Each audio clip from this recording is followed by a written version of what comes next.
안녕하세요. 네, 오랜만에 뵙습니다. 어떤 한 목사님이 저랑 주중에 카톡 이렇게 주고받으면서 그리운 목사님 이렇게 표현해 주시더라고요. 한 달 동안 4개 형제 교회들 돌아다니면서 말씀 전하느라 주일에 여러분들 얼굴을 뵙지는 못했는데요. 그래서 오늘 네트워크 순회 설교 마지막 주입니다. 그래서 각 교회에서 이제 각 교회 대표 목사님들이 이제 본인의 교회에 이제 말씀 전하는 날이고요. 또 이번까지는 뭐 여러분들 잘 아시다시피 그 순회설교회 저희 대표 목사님이 아직 이제 순회하고 계시지는 않기 때문에 아마 내년부터는 유해동 목사님께서 순회설교회 하게 되시겠죠. 그래서 이번에 아마 마지막으로 제가 더불어함께 교회를 대표해서 이제 순회설교를 하게 되는 것 같은데요. 네, 그래서 마지막 주 이렇게 여러분들과 함께하게 돼서 진심으로 기쁘게 생각합니다. 우리 지금 뭐 이 5개의 나들목 교회 하나님과 함께 걷다라는 설교 시리즈 아마 그동안 여러분들 계속 쭉 들어서 아시겠지만 본인의 교회들, 그러니까 5개 형제 교회들을 어떻게 좀 표현할 수 있을까, 지난 2년 반, 뭐 3년여의 시간들을 어떻게 좀 표현할 수 있을까, 이런 고민들로 설교 제목이 정해진 것을 아마 느끼셨을 거예요. 그래서 더불어함께 교회에서 그래서 저희 디렉터 회의에서 어떤 것으로 우리 교회를 좀 소개할 수 있을까요? 형제 교회들의 지난 3년간의 우리의 그 여정들을 어떻게 표현하는 것이 가장 적합할까요? 이렇게 제가 여쭈었었는데 그때 저희 노영 대표 간사님께서 우리 약함을 자랑하는 교회로 합시다. 네, 우리 워낙 많은 어려움들을 겪어왔기 때문에 여러분들 잘 아시다시피 그거를 합시다 이렇게 말씀해 주셔서 그거 좋네요. 네, 그걸로 준비해 보도록 하겠습니다. 그래서 이 말씀을 4개 형제 교회들에 가서 나누었고요. 네, 여러분들과도 같이 나누고자 합니다. 지금 우리가 살고 있는 시대를 유튜브와 인스타그램의 시대라고 이야기해도 과언이 아닐 것 같습니다. 사람들은 어떻게든 최대한 자기 자신을 잘 포장해서 최대한 많은 사람들에게 그것들을 노출하기 위해 열과 성을 다하고 있죠. SNS에서 많은 팔로워를 가지고 있는 사람들을 뭐라고 부르죠? 인플루언서라고 부릅니다. 영향력을 미치는 사람이라는 뜻이죠. 그래서 구독자, 팔로워 숫자, 조회수 이런 것들이 하나의 권력이 되었어요. 실제로 돈이 되기도 하고 힘이 되기도 합니다. 유재석이나 강호동처럼 5천만 명이 모두 다 알고 있는 그러한 국민 MC는 그들 세대가 마지막이었습니다. 아마 앞으로도 나오지 않을 가능성이 높아요. 이제는 5천만 명이 다 아는 한 사람이 아니라 10,000명 안에서만 잘 알려진 5,000명 정도가 생겨난 그러한 시대가 우리가 살고 있는 시대예요. 제가 아는 지인 중에 가장 이 인플루언서에 가까운, 아직 뭐 인플루언서다 이렇게 얘기하기는 어렵지만 인플루언서에 가까운 친구가 저한테 1,000명의 열성 팬만 있어도 충분히 먹고 살 수 있어요 이렇게 얘기하더라고요. 그러니까 모두가 다 아는 사람은 없지만 이제 각자 자기 취향에 맞는 그런 주제나 그런 이야기들을 하는 인플루언서들을 팔로우하면서 자신만의 스타를 만들고는 하죠. 우리가 살고 있는 시대는 그래서 자랑을 내세우는 것, 자랑하고 내세우는 것이 미덕인 그러한 시대입니다. 자랑이 돈이 되고 힘이 되는 그러한 시대죠. 이전에도 그랬던 것 같지만 지금은 더더욱 그렇게 되었습니다. 그래서 사람들은 자기가 가지고 있는 스펙을 자랑하고 재력을 자랑하고 소비를 자랑하고 인맥을 자랑하고 학력을 자랑하고 지위를 자랑합니다. 많은 사람들이 그렇게 자랑을 잘하는 사람들을 팔로우하고 숭배하며 따르죠. 그들의 말에 귀를 기울이고 그들에게 영향력의 키를 넘겨줍니다. 이러한 시대 속에서 여러분은 무엇을 자랑하며 살고 계신가요? 여러분들의 SNS에는 주로 어떤 것들이 올라갑니까?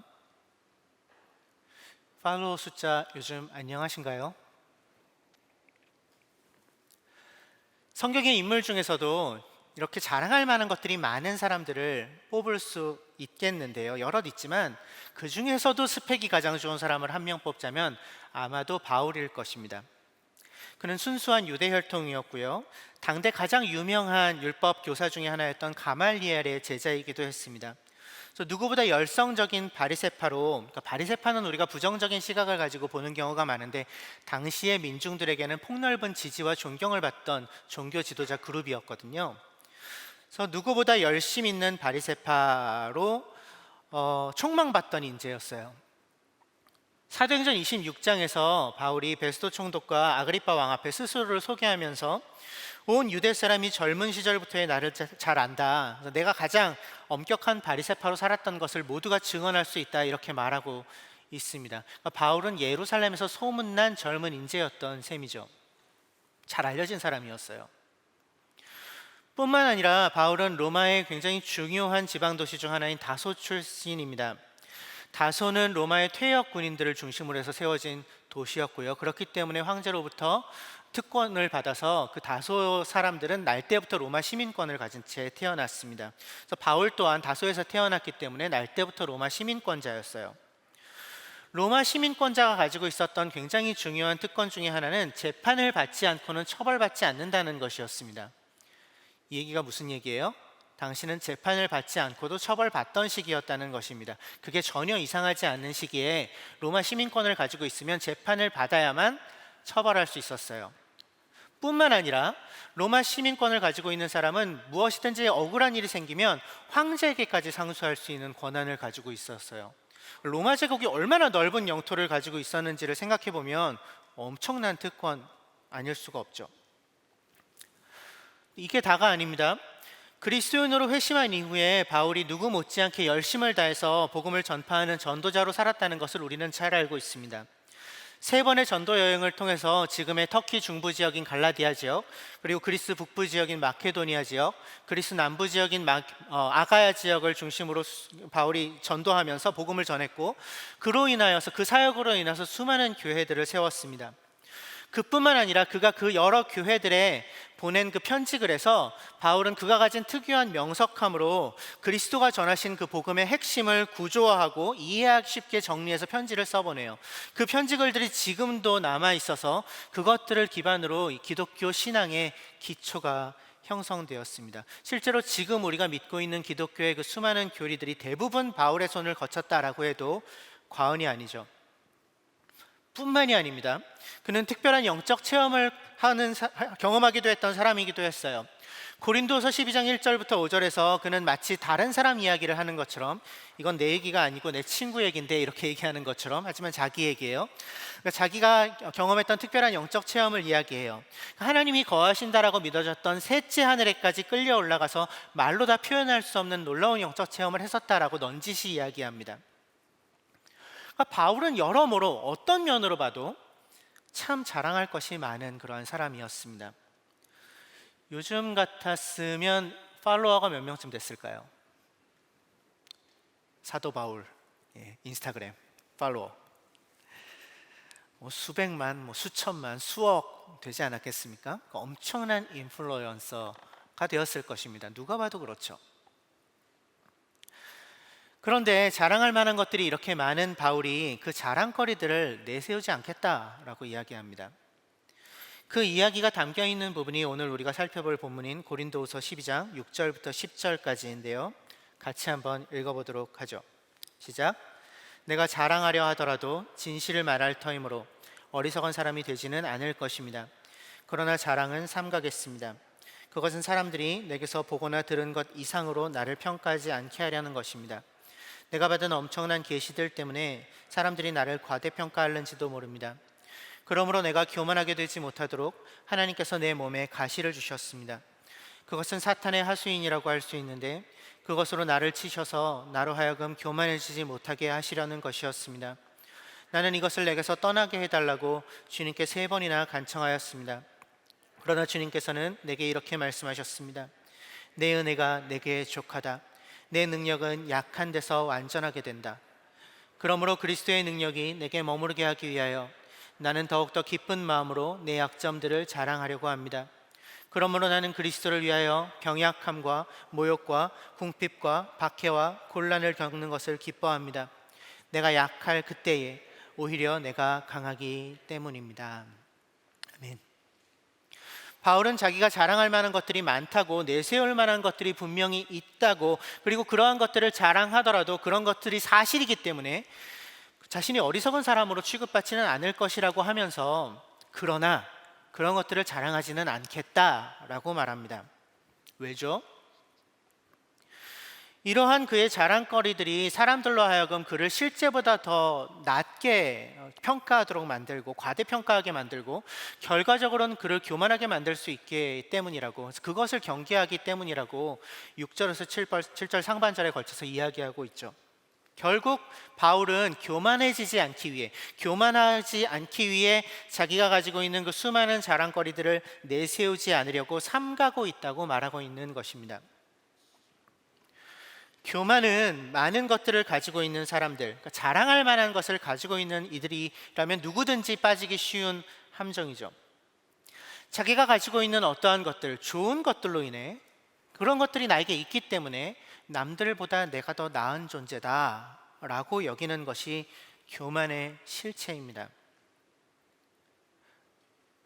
특별히 자기가 가지고 있는 것들을 내세우는 것을 미덕으로 여기고 자기 자신을 더 잘 포장해서 남에게 내세울수록 힘과 돈과 영향력이 따라오는 우리의 시대 속에서 우리 역시 이 교만의 함정에 빠지기가 참 쉬워요.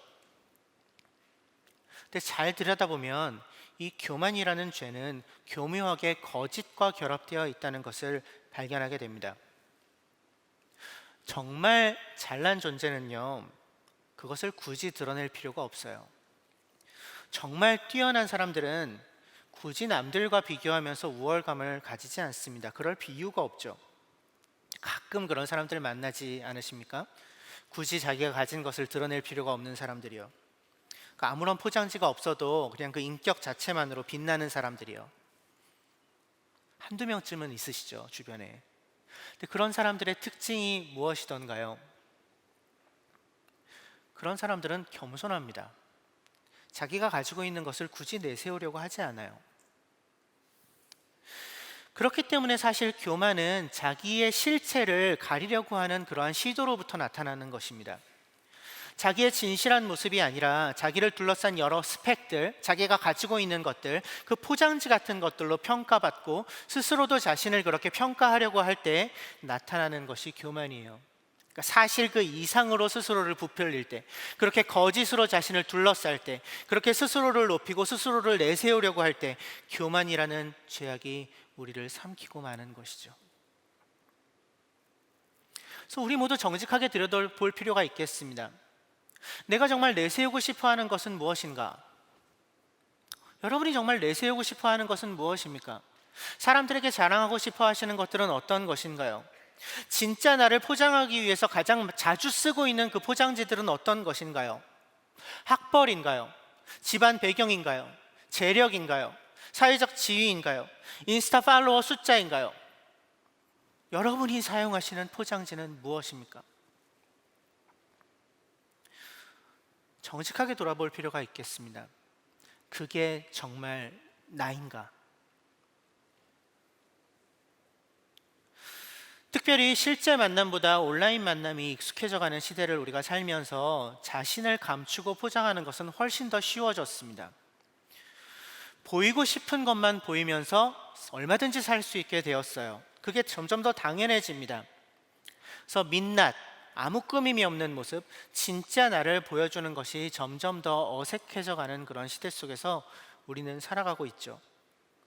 그래서 진짜 관계, 나의 본 모습을 가장 잘 아는 사람들, 가장 가까운 친구들, 가정교회 식구들, 그러니까 오랜 시간을 함께 했기 때문에 더 이상 가면을 쓰고 서로를 대할 수 없는 그런 사람들, 그 사람들 안에서 내가 어떤 존재인가, 그것이 결국 나입니다. 저는 11년 반 동안 목자로서 가정교회를 세워왔는데요, 11년 반 동안 함께 해왔던 가정교회 식구들이 저에게 너무나도 소중합니다. 그들이 저에게 소중한 이유는 그들이 진짜 저를 알기 때문입니다. 여러분들은 이렇게 강단에 서서 설교를 하는 저를 아시는 경우가 많으시죠. 근데 저희 가정교회 식구들은 오히려 이렇게 강단에 서서 말씀을 전하는 저를 때로는 어색해 하더라고요. 그들이 진짜 저를 압니다. 다른 누구가 인정해 주는 것보다 그들이 저를 알아주는 게 그래서 저한테 훨씬 더 중요합니다. 다른 사람들은 혹시 오해하더라도 그들이 저를 이해해주면 진짜 괜찮아요. 그게 진짜니까요. 그래서 이러한 사람들이, 이러한 존재들이 나를 교만으로부터, 거짓 자아의 유혹으로부터, 온갖 화려해 보이는 포장지로 나를 둘러싸고 싶은 그러한 마음으로부터 나를 지켜주는 사람들이죠. 한 걸음 더 나아가서 진짜 나를 누구보다 잘 아시는 분이 계십니다. 하나님이시죠. 그분 앞에서는 아무것도 감출 수가 없습니다. 그분 앞에서는 포장지를 두를 수가 없어요. 그건 언제나 진실만을 보고 계시니까요. 눈속임이 통하지 않는 분이시니까요. 그런데 너무나도 어리석게도 우리는 너무나 자주 하나님 앞에서조차 포장지를 두르고 그분 앞에 나아가는 경우들이 참 많습니다. 가면을 쓴 채 괜찮은 척하면서.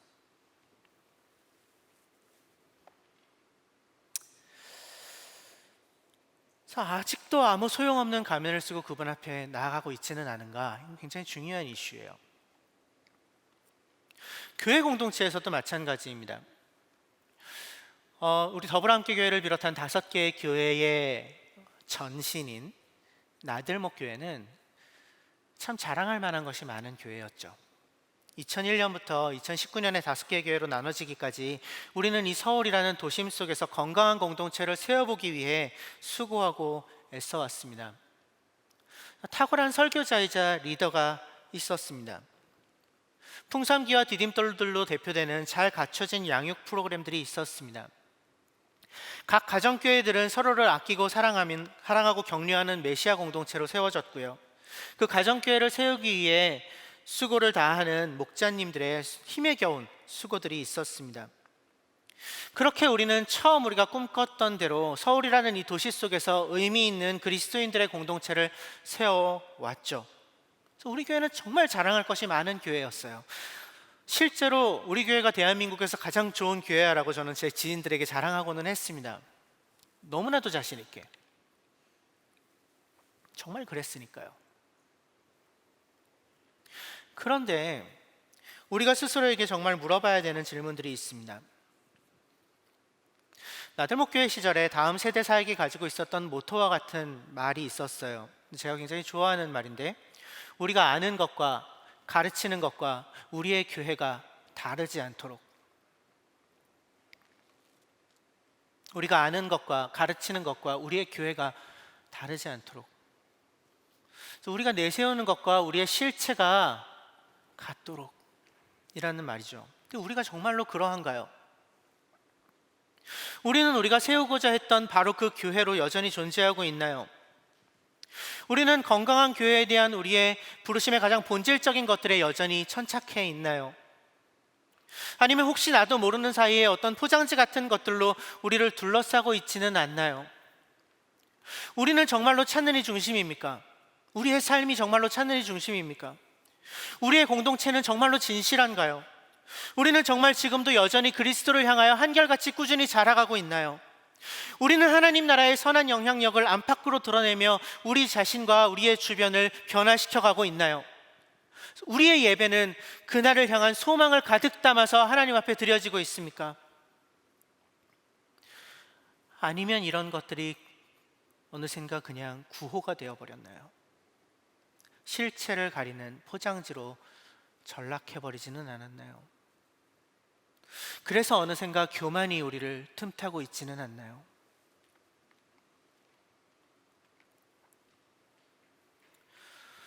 자랑할 만한 것들이 우리를 교만하게 만듭니다. 내세울 만한 것들이, 그러니까 다 좋은 것들이죠. 근데 그것들이 우리를 교만하게 하기 쉽습니다. 잘하고 있을 때 악이 우리를 틈타기 참 쉬워요. 잘 나갈 때. 우리의 포장지는 무엇입니까? 우리 더불어함께 교회는 뭘 잘하고 있죠? 무엇이라고 생각하시나요? 우리가 뭔가 자랑스럽게 내세울 만한 것들이 어떤 것들이 있습니까? 우리가 잘하고 있는 것들이요, 자랑할 만한 것들이요, 있습니다. 그러나 바로 그것들이 우리의 걸림돌이 되지 않도록 조심해야 하겠습니다. 그 잘난 것들을 내세우지 않으려고 우리도 애써야 하겠습니다. 왜죠?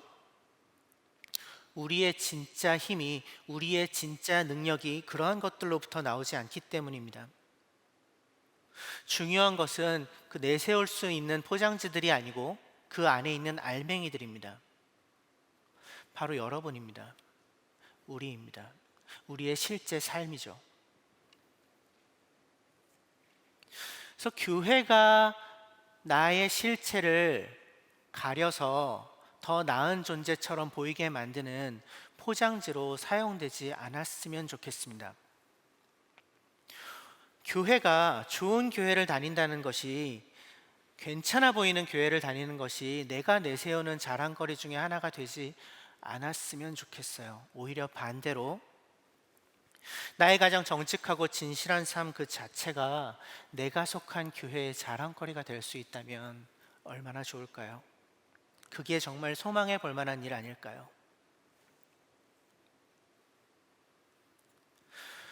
바울은 7절 하반절에서 하나님이 그를 교만하게 하지 않게 하시기 위해 그에게 가시를 주셨다라고 고백합니다. 사탄의 하수인 같은 가시를 주셨다. 그래서 바울에게 이 가시와 같은 것이 무엇이었는가에 대해서는 의견이 분분합니다. 안질, 눈병을 앓고 있었다라고 이야기하는 사람도 있고요, 간질 발작을 앓고 있었다라는 이야기를 하고 있는 사람도 있고요, 언어 장애를 가지고 있었다, 말을 더듬었다, 이렇게 얘기하는 사람들도 있습니다. 근데 몰라요. 정확하게 얘기하고 있지 않기 때문에 그의 가시가 무엇이었는지에 대해서 우리는 알 수가 없습니다. 그리고 이것이 무엇이었는지 알 수 없다는 것이 우리에게 더 유익합니다. 무엇이어도 괜찮습니다. 무엇이든 될 수 있습니다. 모두에게 다릅니다. 이 가시는 바울에게 가시가 있었던 것처럼 우리 모두에게 각기 다른 가시가 있습니다. 모든 것을 가지고 있는 것 같아 보이는, 모든 것을 갖추고 있는 이들을 통해서 일어나는 어떤 일들이 일어날 때, 그러한 일들은, 그러니까 많은 것을 가지고 있는 사람들을 통해서 일어나는 일들은 하나님의 능력을 가리기가 참 쉽습니다. 사실 돈이 있고 힘이 있으면 굳이 하나님의 은혜를 구하지 않고도 굉장히 많은 일들을 할 수 있거든요. 그래서 어떤 사람들은 엄청난 돈을 들여서 무언가를 이루고 나서 돈의 힘으로 이루어진 그 일을 두고 하나님이 다 하셨습니다라고 하고는 합니다. 글쎄요, 정말 그럴까요? 적어도 바울은 그렇게 이야기하고 있는 것 같지 않습니다. 성경은 하나님의 능력이 돈과 힘으로 드러난다고 말하고 있지 않는 것 같아요. 하나님의 능력과 그분의 은혜는 돈과 힘과 영향력이 아니라 그러한 것들이 없을 때, 그러한 것들의 부재에서 비로소 온전히 드러난다는 것을 오늘 우리가 읽은 이 성경 본문은 이야기하고 있습니다. 돈이나 지위나 권력이나 힘이나 이런 것들이 아닌, 그런 것들이 없을 때, 그런 것들이 부재함에도 불구하고 어떤 일들이 일어날 때 그 일이 하나님의 능력을 가장 선명하게 드러낸다는 것이죠. 그래서 하나님의 은혜를 기대어 살고자 하는 이들의 삶 속에는 가시가 있습니다. 계속해서 나를 찌르고 괴롭히는 것들이 있습니다. 교만해지지 말라고 하나님이 주신 특별한 배려들이죠. 우리가 깨어진 세상 속에서 살고 있기 때문에 이러한 가시들이 우리의 인생을 둘러싸고 있는 것을 피할 방법이 없습니다. 지금 우리가 살고 있는 세상은 불의로 가득하고 불평할 만한 일들이 차고 넘치거든요. 그래서 지금 우리는 종종, 사실 거의 항상 이러한 것들이 우리의 삶에 미치는 악한 영향력들 안에서 무력함을 경험합니다. 내가 할 수 있는 게 없구나. 승승장구하던 일에서 미끄러지기도 하고요, 처참한 실패를 경험하기도 합니다. 기대했던 일들이 내게서 멀어지는 것을 겪기도 하고요, 오랜 시간 동안 준비했던 시험에서 떨어지기도 하고요, 사랑하는 이들을 먼저 떠나보내기도 합니다. 우리 주변에 그런 가시와 같은 것들이 언제나 있습니다. 우리 주변에만 있습니까?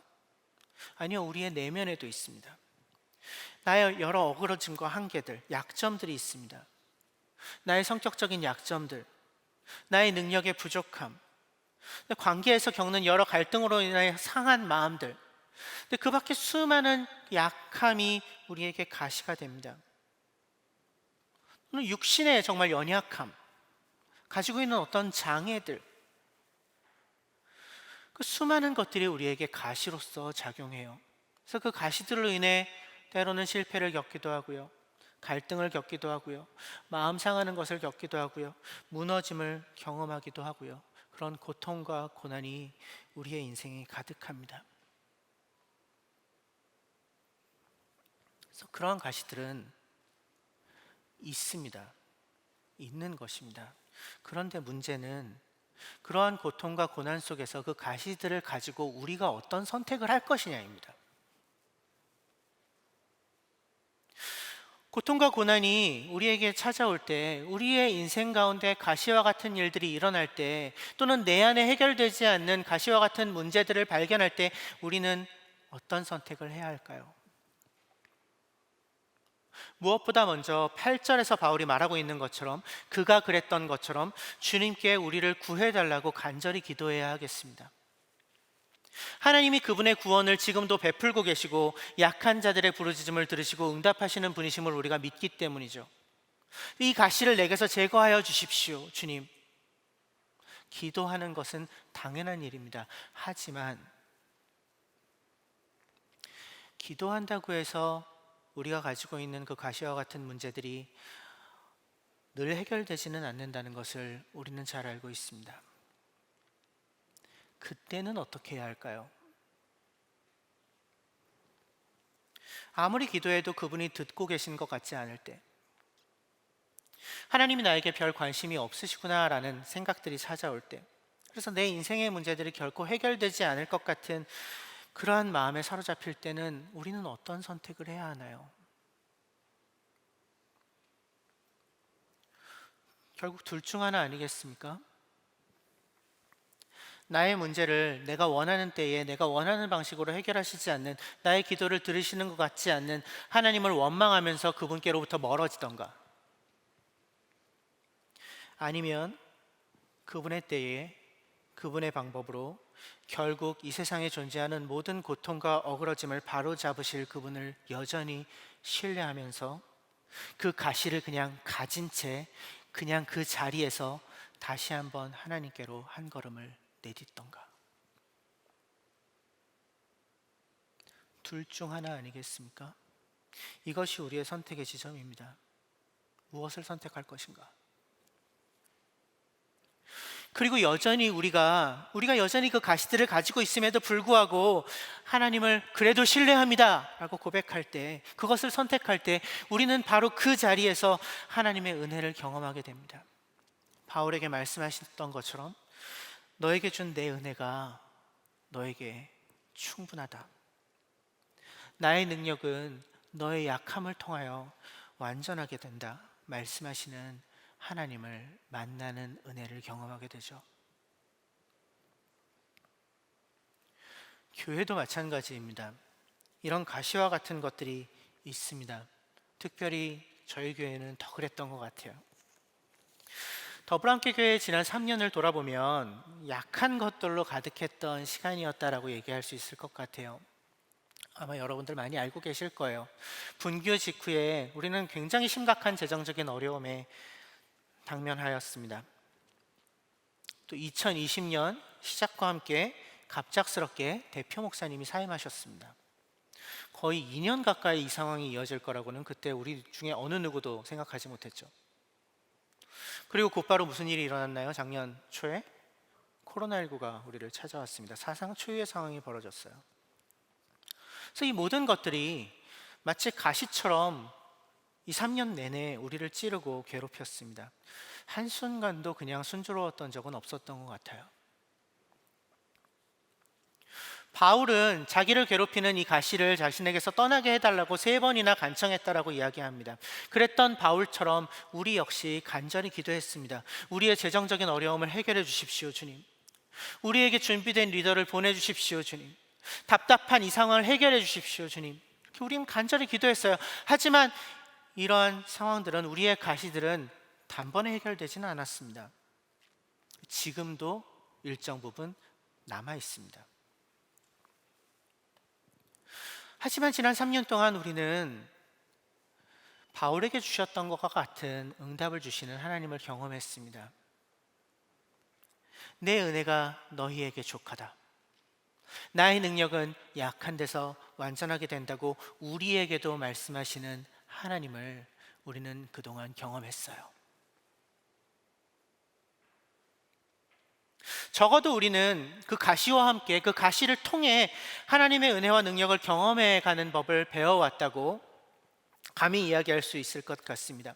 우리의 가난함이, 우리의 연약함이, 우리의 무능력함이 하나님이 어떻게 일하시는 분이신지를 더 선명하게 드러내었다고 말씀드릴 수 있을 것 같아요. 우리 함께 고백할 수 있을 것 같아요. 그래서 우리의 약함을 통해서 일하신 하나님을 경험했던 시간 중에 가장 기억에 남는 순간 하나는 2019년에 분교 바로 직후에 전가족 여름 수련회를 가기로 결정했던 때였던 것 같아요. 2019년 1월에 이제 우리가 5교회로 나눠지고 그해 5월에 이제 각각의 예배 장소로 흩어졌었는데, 2019년 1월부터 7월까지, 전가족 여름 수련회는 8월에 있잖아요. 바로 그 직전 달까지 7개월 동안 더불어함께 교회 재정 적자는 2억 7천만 원이었습니다. 7개월 동안. 재정적인 측면으로만 보면, 현실적으로만 보면 전가족 여름 수련회를 그때 간다는 건 바보 같은 일이죠. 아무래도 재정 지출을 더 늘려야 되는 일이니까요. 2억 7천만 원의 빚을 안고 있는데. 하지만 우리 교회의 지도자들은, 운영위원님들은 전가족 여름 수련회를 그래도 가자라고 결정하셨습니다. 나들목에 굉장히 소중한 절기인데, 하나님 앞에 한 마음으로 나아가던 그러한 시기인데, 그 소중한 시간을 단지 돈이 없다는 이유 때문에 포기할 수는 없다 라고 우리 심재희 목사님께서 간곡하게 호소하셨고요.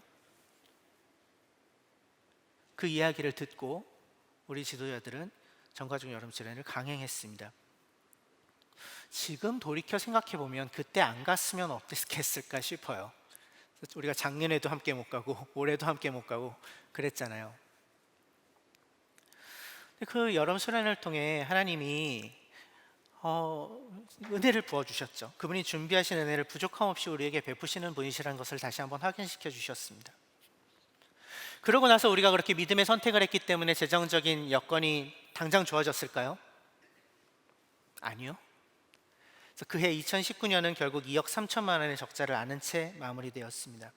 그래서 2020년을 시작하면서 초유의 긴축 재정으로 예산을 짰어요. 모두가 허리띠를 졸라맸습니다. 사역자들은 사례비 삭감을 각오했습니다.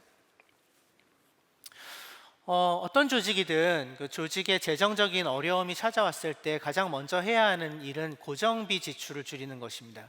장소에 들어가는 비용이라든가 인건비를 줄이는 것부터 시작해야 합니다. 그러지 않고서는 답이 나오지를 않거든요. 그렇기 때문에 이 교회의 초유의 재정적인 위기 속에서 사역자들을 구조조정하는 것이 어쩌면 상식적인 선택이었을 수 있습니다. 하지만 그렇게 하지 않기로 했습니다. 저희 사역자들 사례비는 그렇게 많지 않습니다. 코로나 상황에서 이런 재난지원금 이런 거 받으면서 좀 확인하게 되더라고요. 기준에 한참 못 미치는구나 뭐 이런 것들. 하지만 깎아서라도 다 같이 가자. 그렇게 누군가를 잘라내지 않고 함께하는 것을 선택했습니다. 또 하나의 바보 같은 선택이었죠. 그렇게 우리는 하나님이 교회되게 하신 것을 같이 지켰습니다. 그것을 통해서 하나님이 세우신 교회의 소중함을 더 깊이 깨닫게 되었죠. 그리고 코로나가 왔습니다. 모여서 예배할 수 없는 상황 속에서, 그리고 계속해서 바뀌는 정부의 지침 속에서 자주 당황하며 이리저리 헤매었죠. 그리고 지금까지도 이 상황이 이어지고 있습니다. 그런데 코로나 상황을 돌아보면 그 코로나 상황이 우리에게 무엇을 깨닫게 해주었나요? 그것이 지금 우리가 모두 절감하고 있는 것입니다. 현장 예배에 오게 된 지금, 우리가 너무나도 당연하게 누리던 그 예배의 풍성함이 사실은 당연한 게 아니었구나라는 것을 이 코로나가 우리에게 깨닫게 해주었죠. 그래서 이 상황 속에서 진짜 예배를 사모하는 자들과 그저 형식적으로 예배의 자리에 앉아있기만 하는 사람들이 너무나 극명하게 드러났습니다. 어려운 상황 속에서도 서로를 붙잡고 예배하기에 힘쓰는 단단한 가정교회들이 어떤 곳들인지, 또한 그저 느슨하게 매주 습관적인 모임으로만 지속되던 사실은 약한 가정교회가 어떤 가정교회들인지가 이 상황 속에서 너무나 선명하게 드러났어요. 그래서 코로나19로 인해서 우리는 교회의 본질을 더 분명하게 깨닫게 되었습니다. 우리가 교회로서 정말 놓치지 말아야 하는 것이 무엇인지를 깊이 생각하게 만든 시간이었죠. 2020년 초에 갑작스럽게 대표 목사님이 사임하셨습니다. 너무 당황스러웠습니다, 우리 모두가. 또 그해 말에 가을에 이제 선임 과정을 진행했지만 불발로 그쳤고요. 그래서 기약 없이 그냥 시간이 흘러갔습니다. 대표 목사가 없다는 것은 배에 선장이 없다는 것입니다. 여러분들 모두 경험하셨겠지만 지난 2년의 시간 동안 대표 목사님의 부재가 사실 그렇게 크게 느껴지지 않았습니다. 이제 와서 하는 말이지만. 그래서 많은 목자님들이 저에게 이야기하셨는데, 대표 목사님 꼭 뽑아야 돼요. 없이도 괜찮은 것 같은데요. 세 분의 설교자들 설교 이제 좀 적응돼서 괜찮은 것 같고, 교회 아무 문제 없이 돌아가는 것 같은데요. 이렇게 얘기하시고는 했어요. 정말 그랬습니다. 일상적인 사역들은 노련한 사역자들이 있어서 그들의 헌신적인 노력과 또 운영위원님들이 또 눈물겹게 기도해 주시는 그 기도의 힘으로 감당할 수 있었습니다. 이 배가 떠 있을 수 있었어요. 그게 우리가 경험했던 거예요. 가라앉지 않네, 흔들리지 않네, 갈 수 있겠네, 그래서 이대로도 얼마든지 갈 수 있겠네, 이렇게 느꼈어요. 하지만 지난 2년 동안 선장이 없으니까 이 배가 이 다음에 어디로 가야 될지는 알 수가 없더라고요. 다음 우리가 나아가야 되는 방향을 분별할 수가 없었어요. 그건 선장의 역할이거든요. 그리고 올해 중순이 지나면서 유해동 목사님을 새로운 대표 목사님을 모시기로 결정했습니다. 그래서 이번 달부터 이제 공식적으로 사역적으로 합류해서 적응하고 지금 하나님 나라 도전의 임상 시험 대상이 되어 계시고, 이제 다음 달에 하가디 하시고 이제 이렇게 우리 가족이 되어 가시는데요. 외부에서 잘 준비된 목사님이 오시고 나서야 이제서야 느끼는 것들이 있습니다. 저 개인적으로는 외부의 시각과 에너지가 우리에게 정말 필요했구나라는 생각을 하게 돼요. 우리끼리 하는 말이지만 우리 더불어함께 교회는 다른 4개의 형제 교회들과는 조금 달랐거든요. 우리는 똑같은 장소에서 비슷한 사역들을 하며 남아있는 사람들이었습니다. 그렇게 생각하지 않으려고 애를 많이 썼죠. 우리도 5개의 교회 중 하나로 새로운 교회를 시작한 거야 라고 마음을 다시 먹으려고 애를 많이 썼지만, 여러분들 모두 느끼시다시피 잘 되지 않았습니다. 나들목의 DNA 중에 하나는 끊임없이 이 시대의 요청을 따라서 변화하며 새로운 사역들을 감당해 나가는 것입니다. 계속해서 변화해 나가는 것이에요. 그냥 그 자리에서 하던 일들을 하며 유지하는 것이 우리의 DNA가 아니라는 말입니다. 그런데 선장이 없는 상황에서 그렇게 새로운 방향을 찾고 그 방향으로 나아갈 수 있는 동력을 찾기가 어려웠어요. 사실 우리는 잘 떠 있는 것 같았지만 어쩌면 서서히 가라앉고 있었는지도 모르겠습니다. 그래서 이 배를 다시 움직이게 하기 위한 외부의 동력이 필요했습니다. 그리고 하나님께서 유해동 목사님을 그 역할로, 우리의 선장의 역할로 보내주셨다라고 저는 믿어요. 아마 이 대표 목사의 부재라는 상황이 아니었다면, 그 가시와 같은 상황이 없었다면 이런 생각을 하기 어려웠을지도 모르죠.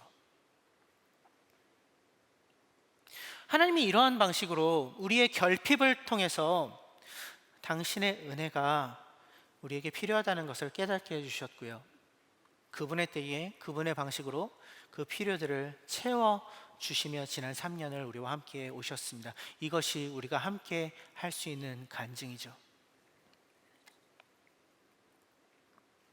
9절 하반부에 바울은 그리스도의 능력이 내게 머무르게 하기 위하여 더욱더 기쁜 마음으로 자신의 약점들을 내세우겠다라고 선언합니다. 약점을 내세우겠다, 약점을 자랑하겠다. 약점을 자랑한다는 것이 무슨 의미일까요? 나 이만큼 약해요. 그걸 정말 자랑한다는 것인가요? 아니요, 그것이 아닙니다. 약점을 자랑한다는 것은 그 약점 자체를 내세운다는 의미가 아니고, 내가 가진 그 무언가를, 내가 잘난 그 무언가를 내세우려고 들지 않고 오히려 나의 약함을 통하여서 당신의 능력을 드러내시는 하나님을 내세우겠다라는 의미입니다. 그래서 그 하나님을 내세우고 그분을 자랑한다는 것이 약함을 자랑한다는 것이에요. 그래서 나 자신은 그 앞으로 나서서 드러나시는 그분의 뒤에 있는 듯 없는 듯 숨겨져 있는 것을 즐거워하는 것이 약함을 자랑하는 사람들의 마음가짐입니다. 그래서 사실은 구별하기가 참 쉽습니다. 나를 통해서 하나님이 드러나시고 계신다면, 그러니까 결국 나는 감추어지고 나를 통해 일하시는 하나님이 드러나고 계신다면 나는 약함을 자랑하고 있는 것입니다. 네, 반대로 하나님을 통해서 나를 드러내고 있다면 교만함으로 걸어 들어가고 있는 것입니다. 그러니까 결국 드러나는 것이 무엇인가? 이것이 관건이에요. 교회에서도 마찬가지죠. 우리의 교회가 약함을 자랑한다는 것은 우리를 통해 하나님의 일하심이 드러나는 것 그 자체를 즐거워한다는 의미입니다. 우리의 명예나 우리의 유익이나 우리의 이름이 알려지는 것이 아니라 그 모든 것들은 있는 듯 없는 듯 보이지 않을지라도 하나님이 드러나시게 하는 것. 그래서 약함을 자랑하는 교회는, 즉 하나님을 앞으로 내세우는 교회는 힘을 가질 수 있어도 때로는 그 힘을 버립니다. 유명해질 수 있어도 그 기회를 택하지 않습니다. 누가 봐도 탄탄대로인 것 같아 보이는 길을 일부러 선택하지 않습니다. 이것이 약함을 자랑하는 이들, 그리고 그들의 공동체가 하는 선택들일 수 있어요. 예수님이 그러셨어요. 마가복음 1장에서 베드로의 장모를 비롯한 여러 병자들을 고치시고 사람들이 모두 몰려와서 그분을 찾을 때 그분은 다른 동네로 가자 이렇게 말씀하십니다. 모멘텀을 포기하세요. 요한복음 6장에서 5,000명을 먹이시고 나서, 오병이어로 먹이시고 나서 그들이 예수님을 왕으로 세우려고 그분께로 몰려들었을 때 그분은 그들을 마다하시고 산으로 기도하러 들어가십니다. 예루살렘으로 입성하시면서 수많은 무리들이 모여서 호산나 호산나 다윗의 이름으로 오시는 이여 라고 외쳤을 때 일주일의 시간 동안 그분은 그 모여있는 인력을 전혀 이용하지 않으시고 무력하게 죽임당하십니다. 예루살렘 교회가 10,000명이 넘는 사람들이, 성도들이 모여서 그 예루살렘 안에 크나큰 영향력을 행사하려고 하고 있을 때 하나님은 그들을 흩으셨고요. 안디옥 교회가 하나님 앞에서 준비된 리더들을 갖추고 이제 역동적으로 교회로 세워지는 것이 막 진행되고 있던 그 순간에 안디옥 교회 성도들은 성령님의 인도하심을 따라 그들에게 가장 뛰어난 목양자였던 바나바와 그들에게 가장 뛰어난 교사였던 바울을 선교사로 파송합니다. 이것이 성경에서 우리가 지속적으로 확인하는 것입니다. 힘을 버리는 선택들, 매우 비상식적이고 매우 바보 같은 선택들.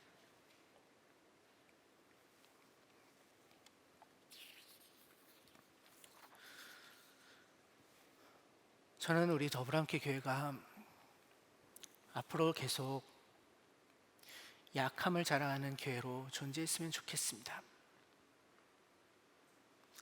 다 갖추고 많이 모이고 힘을 가지고 자랑할 것들로 가득해서 그것들로 사람들에게 이름을 알리는 그런 교회가 아니라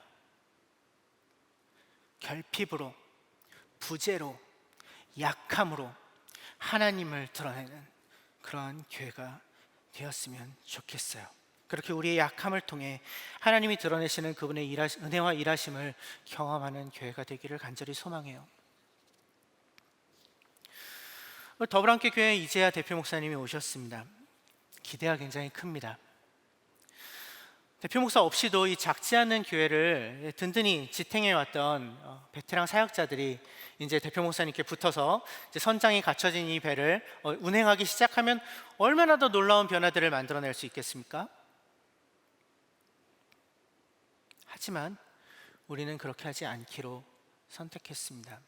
너무나 바보 같게도 우리가 가지고 있는 어쩌면 가장 가치 있는 것들을 포기하는 선택을 하기로 했어요.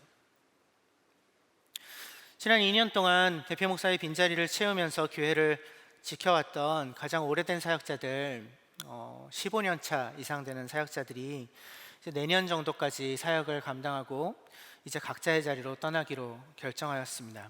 여러분들 모두 잘 아시는 분들입니다. 노혜영, 유석진, 김수영, 그리고 이찬현. 왜요? 내 은혜가 내게 족하다 말씀하시는 하나님의 음성을 들었기 때문입니다. 우리가 약할 때 오히려 가장 강해진다는 것을 알기 때문입니다. 그래서 기쁘게 이 길을 선택하기로 했습니다. 특히 저 같은 경우에는 설교자로 이 시기에 제가 모든 교회를 돌아다니면서 이렇게 말씀을 전할 수 있다는 것이 참 복인 것 같은데 바보 같은 선택을 하기로 했습니다. 이 시국에 이 와중에 저는 새로운 교회를 세우기로 하였습니다. 작고 건강한 교회를 세우고 싶다는 것이 저의 오랜 꿈이었고요. 이제는 그 꿈을 구체적으로 실현해봐도 괜찮을 것 같다라는 사인을 하나님이 주셨어요. 기도원의 양털뭉치처럼 이걸 적시시면 너무 확률이 낮은 일인데 이걸 적시시면 그런 뜻으로 알게요. 아님 말고요. 이제 이렇게 기도했거든요. 근데 굳이 적시시더라고요. 그래서 하나님의 뜻으로 알고 순종하면서 이 길을 가기로 했습니다. 그래서 내년 한 해 정도 인큐베이팅으로 이제 교회 안에서 같이 준비하고 내후년 아마 확정되지는 않았지만 내후년 초 또는 중순쯤에 이제 새로운 교회로 이제 분립 개척을 함께 하기로 그렇게 하였습니다. 기도가 많이 필요합니다.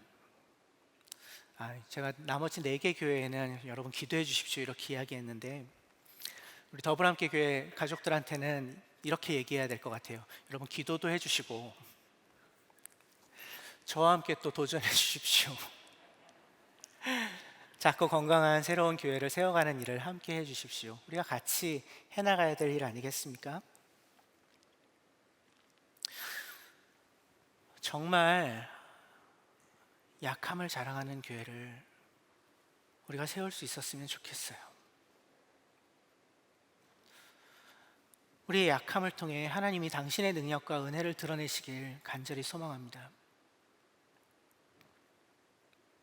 바울이 고백하는 것처럼 우리가 기쁜 마음으로 우리의 약점을 자랑하기를 꿈꿉니다.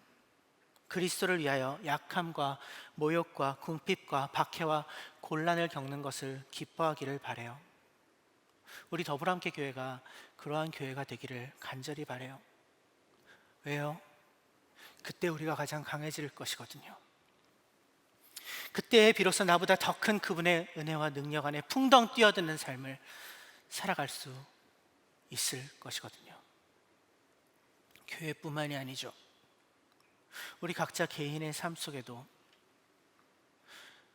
여전히 가시가 있습니다.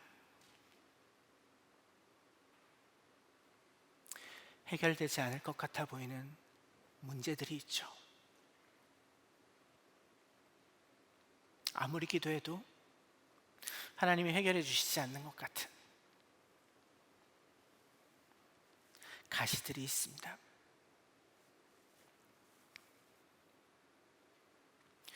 우리가 바울처럼 그 약함을, 그 가시를 기뻐할 수 있는 자들이기를 간절히 바라요. 하나님이 자주 우리에게 사실은 이렇게 말씀하세요. 주님, 이것을 나에서 떠나게 해주십시오. 해결해 주십시오. 그때 내 은혜가 내게 족하다. 그럼 우리는 어떤 마음이 들어요? 원망하는 마음이 들어요. 원망하는 마음이 들어요. 그런데 그 응답을 우리가 기뻐할 수 있는 데까지 나아갈 수 있으면 얼마나 좋을까요? 주님, 정말 그렇군요. 나의 약함을 통해서 내가 가지고 있는 이 결핍을 통해서 나에게 이것이 부족하기 때문에 하나님이 더 온전하게 드러나시는군요. 당신의 능력이, 당신의 은혜가 나를 통하여 흘러가는군요. 그것이 기쁩니다. 여전히 그 가시들이 내 안에 있지만 주님, 제가 이 가시들을 통하여 하시는 당신의 일들로 인하여 기뻐합니다 라고 고백할 수 있는 우리 각자, 그리고 우리의 공동체가 되기를 간절히 소망합니다.